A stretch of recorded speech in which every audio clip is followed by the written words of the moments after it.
عزتمند مسلمانانو رونو هر سړی دا وای زه ګناهګار یم الله جل شانه به ما وبخي او کنه زب جنت تلار شم او کنه نو دا واقع تر اخره پورې وور ان شاء الله ساس به ډیره پیدا وشي او دا نور رونو بایګانو ته په مخ کې باندې شیر کړئ چې دغه هم پیدا وشي ویډیو چې څومره لایک کول شي لایک کړئ چینل سبسکرایب کړئ ساسو د لایک د وجبه دا نور رونو بایګانو ته په مخ کې باندې لاړ شي نو ساسو به پوره ثواب پدې کې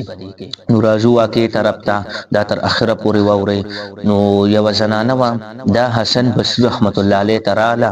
او ورته ویل چې سیبا زما لور و پات شوی دا زه هغه په خوب کې لیدل غواړم وی ماته یو داسې عمل وخایا چې زه هغه وکم چې خپل لور په خوب کې وینم چې هغه په سحال کې دا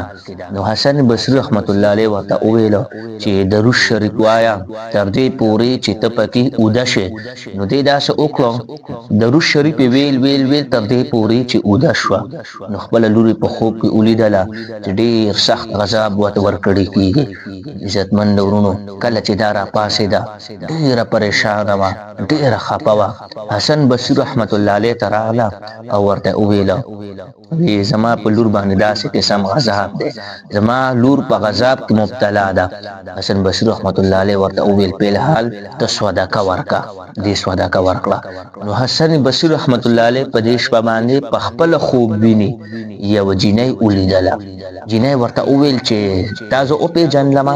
حسن بصری رحمت الله علیه ورته ویل بنا ته سوکه دې جنۍ ورته ویل دا کومه زنانه چې درغلي وا هغه زما مور وا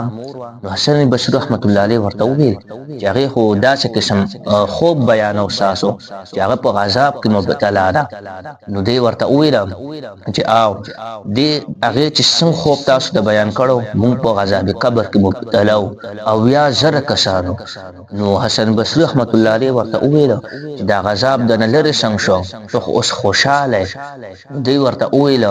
مونږ په دې مقبره کې او یا زر کسانو او یا زر 70000 نو یو کس راغی یو پیری درود شریف ویل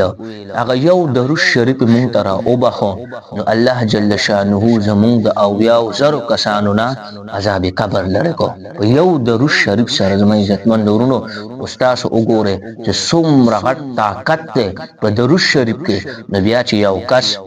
په خپل درجه 500 1000 پیری درود شریف وایي ګوره دی خو ګناهګارو الله جل شانه ته نه ګوره په خپل هم نه دی ویلي